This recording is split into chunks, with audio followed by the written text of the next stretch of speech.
ជំរាបសួរក៏ដូចជាសួស្តីអ្នកទាំងអស់គ្នាស្វាគមន៍ជាមួយខ្ញុំម្ដងទៀតជាមួយនឹងវីដេអូថ្មីថ្ងៃនេះដែរគឺយើងនិយាយអំពីប្រធានបទថ្មីប្រធានបទដែលអ្នកទាំងអស់គ្នាជួបប្រទះក្នុងជីវភាពរស់នៅប្រចាំថ្ងៃមានមនុស្សជាង 80% ជួបប្រទះក្នុងការកេងជ្រុលថ្ងៃនេះដែរខ្ញុំមានប្រធានបទថ្មីចង់ចែករំលែកទៅកាន់អ្នកទាំងអស់គ្នាទាក់ទងទៅនឹងថាតើយើងគួរតែដោះស្រាយទម្លាប់អាក្រក់របស់យើងដូចម្ដេចដើម្បីឲ្យបញ្ជៀសនៅបញ្ហាផ្សេងៗដែលយើងតែងតែជួបប្រទះក្នុងការកេងជ្រុលថាខ្ញុំមិនថាគេទេអ្នកណាក៏មានតែងតែជួបប្រទះនៅបញ្ហានេះខ្ញុំធ្លាប់កេងជ្រុល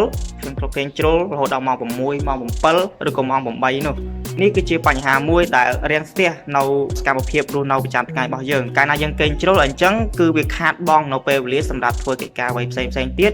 បាទបន្ទាប់ពីពេលព្រឹកពេលថ្ងៃនិងពេលល្ងាចរហូតដល់ពេលយប់អញ្ចឹងពេលយប់គឺយើងមានសកម្មភាពច្រើនជាងពេលដែលបាទពេលភ្លឺអញ្ចឹងហើយគឺខ្ញុំថ្ងៃនេះខ្ញុំចង់ឲ្យអ្នកទាំងអស់គ្នាកែទម្លាប់អាក្រក់ដែលយើងកេងជ្រុលបាទមកវ៉ែមកទៅជាកេងដែលមានទម្លាប់មួយល្អសម្រាប់អ្នកទាំងអស់គ្នាហើយវីដេអូនេះដែរក៏សូមអរគុណចំពោះអ្នកទាំងអស់គ្នាដែលជួយ Subscribe នៅ Channel YouTube របស់ខ្ញុំជិត 1k Subscriber អូច្រើនមែនតើពិតជាអរគុណអ្នកទាំងអស់គ្នាខ្លាំងមែនតើអរគុណ all subscriber ហើយនឹងអ្នក comment លើកទឹកចិត្តនៅវីដេអូផ្សេងរបស់ខ្ញុំជាច្រើនទៀតខ្ញុំពិតជាអរគុណអ្នកទាំងអស់ដូច្នេះ new subscriber ដែលមកថ្មីជាបន្តទៀតហ្នឹងអ្នកទាំងអស់គ្នាអាចជួយ subscribe 1k subscriber ហើយខ្ញុំនឹងមានអ្វីពិសេសជូនអ្នកទាំងអស់គ្នាជាបន្តទៀតទាក់ទងទៅនឹងការរៀនគីមីវិទ្យានិងចំណេះដឹងថ្មីដែលខ្ញុំបង្កើតឡើងដោយខ្លួនឯងចែកជូនទៅដល់អ្នកទាំងអស់គ្នាជាពិសេសឥឡូវកុំឲ្យខាតពេលវេលាយូរយើងមកវ៉ែមកដល់ចំណុចទី1ទាំងអស់គ្នាអញ្ចឹងចំណុចទី1អ្នកទាំងអស់គ្នាត្រូវតែស្រោតកេងណាបើនេះថាយើងគួរតែរូតកេងបើសិនជាយើងកេងយប់ជ្រៅពេកអញ្ចឹងការភ្ញាក់របស់យើងគឺมันអាចស្រោតភ្ញាក់ទេអញ្ចឹងយើងត្រូវតែរូតកេងបើនេះថាយើងអាចចូលដំណេកចន្លោះពីម៉ោងម៉ោង9ឬក៏ម៉ោង9កន្លះកុំដល់យប់ជ្រៅរហូតដល់ម៉ោង11ពេកអញ្ចឹងវាអាចប៉ះពាល់ដល់សុខភាពរបស់យើងខ្លះមែនតើអ្នកនរគ្នាអាចកេងចន្លោះពី7ទៅ8ម៉ោងជាទូទៅណាដើម្បីឲ្យបាទកាលណាយើងកេងចាប់ពី7ទៅ8ម៉ោងឡើងទៅវាធ្វើឲ្យបាទខួរក្បាលរបស់យើងនឹងចាប់ផ្ដើមវិវត្តខួរក្បាលរបស់យើងចាប់ផ្ដើមដំណើរការបានល្អបាទមានកម្លាំងគ្រប់គ្រាន់ហើយនឹងការគិតរបស់យើងក៏រហ័សហើយធ្វើឲ្យអារម្មណ៍របស់យើងនឹងកាន់តែស្រស់ស្រាយជាងមុនអញ្ចឹងទៅអ្នកទាំងអស់គ្នាគួរតែកេងចាប់ពី7ទៅ8ម៉ោងហើយកេងពីម៉ោង9កន្លះដល់ម៉ោង10អីចឹងទៅកុំដល់ម៉ោង11ពេកអញ្ចឹងវាធ្វើឲ្យប៉ះពាល់ដល់ដំណេកនៅទី2គឺយើងពុំគួរបរិភោគនៅភេសជ្ជៈពោកម្លាំងបាទភេសជ្ជៈពោកម្លាំងវាមានអីខ្លះវាមានដូចជាបាកាសស្ទីងខារបាវអីជាដើមហើយពិសេសគឺរបស់ដែលជំនួយដល់ស្មារតីជំនួយពោកម្លាំងអីជាដើមអញ្ចឹងយើងពុំគួរប៉ះពាល់វាអីសោះណាអញ្ចឹងកាលណាយើងហូបវា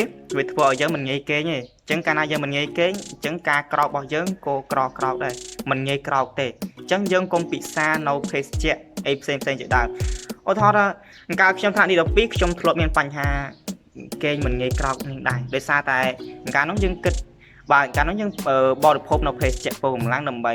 មានកម្លាំងទៅយើងអាចដោះស្រាយលំហាត់អីបានច្រើនអញ្ចឹងទៅគណិតគីមីរូបអីចឹងទៅយើងអាចដោះស្រាយច្រើនអញ្ចឹងការកេងរបស់យើងក៏មិនងាយក្រោកដែរទាំងអស់គ្នាគួរតែកុំពិសានៅភេសជ្ជៈពោកម្លាំងឲ្យសោះបាកាសខារបាវស្ទីងអីហ្នឹងយើងគួរតែកុំប៉ះពាល់វាឲ្យសោះព្រោះថាវាអាចប៉ះពាល់ដល់ដំណេកយើងខ្លាំងមែនតើចំណុចទី3នោះយើងគួរតែកុំលេងទូរស័ព្ទច្រើននៅពេលដែលយើងជិតគេងយើងលេងទូរស័ព្ទទៅវាធ្វើឲ្យយើងនឹងផ្ដោតអារម្មណ៍តែលើអេក្រង់ទូរស័ព្ទឬក៏ iPad computer របស់យើងហ្នឹងកាលណាយើងផ្ដោតអារម្មណ៍វាធ្វើឲ្យខួរក្បាលរបស់យើងហ្នឹងគឺចាប់តែយកអាពន្លឺដែលចេញពីអេក្រង់ទូរស័ព្ទនិង computer ទេអញ្ចឹងនៅពេលដែលយើងគេងគឺខួរក្បាលរបស់យើងគឺគិតតែរឿងហ្នឹងអញ្ចឹងយើងមិនងាយគេងលក់ហើយយើងគឺក្រោកយឺតដូចគ្នាអញ្ចឹងយើងបាទពុំគួរលេងទូរស័ព្ទឬក៏គ្រឿងអេឡិចត្រូនិកគ្រឿងដែលមានពន្លឺជះមកលើភ្នែកយើងខ្លាំងនៅពេលយប់អញ្ចឹងយើងបាទកាត់បន្ថយទៅអញ្ចឹងយើងអាចបិទម៉ោង8ឬក៏8កន្លះហើយយើងគួរតែអានសៀវភៅមុនពេលចូលគេងណាអញ្ចឹងទម្លាប់ល្អគឺយើងគួរតែអានសៀវភៅមុនពេលចូលគេង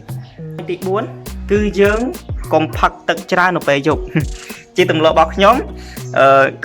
ឥឡូវពុំដែលហូបទឹកនៅពេលយប់ច្រើនទេយើងអាចហូបតែបន្តិចបានទេកាលណាយើងហូបទឹកនៅពេលយប់ច្រើនបាទកាលណាយើងហូបទឹកនៅពេលយប់ច្រើនគឺធ្វើឲ្យអានេះថាឡើងបាត់ជើងញឹកកាលណាយើងឡើងបោកជើងញឹកអញ្ចឹងគឺវាប៉ះពាល់ដល់ដំណេករបស់យើងវាធ្វើឲ្យយើងនឹងបាទគេងមិនសូវ បាទគេមិនសូវលក់អញ្ចឹងអាចកាលណាយើងគេមិនសូវលក់វាអាចជះជះអត្តពលរបស់យើងហ្នឹងមកលក់នៅពេលដែលយើងចិត្តភ្លឺនឹងវិញអញ្ចឹងកាលណាយើងលើកចិត្តភ្លឺវាប៉ះពាល់ដល់យើងគេងយឺតនឹងឯងអញ្ចឹងយើងកុំពុំគួរផឹកទឹកច្រើននៅពេលយប់យើងអ្នកទាំងអស់គ្នាបានដឹងពីទម្លាប់ទាំង4របស់ខ្ញុំឬដូចជាបទពិសោធន៍ដែលខ្ញុំធ្លាប់ចែករំលែកអ្នកទាំងអស់គ្នាសង្ឃឹមថាអ្នកទាំងអស់គ្នានឹងចូលចិត្តហើយយកអនុវត្តទៅតាមអ្វីដែលអ្នកអាចធ្វើទៅបានអញ្ចឹងណាអានេះគឺយើងអាចកាត់បន្ថយវាតិចយើងមិនបាទផ្ដាច់វាទាំងដល់ទេការគេងហ្នឹងទម្លាប់និយាយទៅទម្លាប់ដូចជាយើងញៀនអីចឹងមួយជាដើមចឹងដូចយើងញៀនបារីចឹងទៅយើងមិនអាចផ្ដាច់ភ្លាមអីបានទេយើងគួរតែផ្ដាច់វាបន្តិចម្ដងឲ្យវាដាច់ខ្លួនឯងណានិយាយទៅទម្លាប់គឺធ្វើឲ្យវាដាច់ខ្លួនឯងយើងមិនមែនផ្ដាច់វាដាច់អាហារការទេវាស្អិតណាស់អាទម្លាប់ហ្នឹង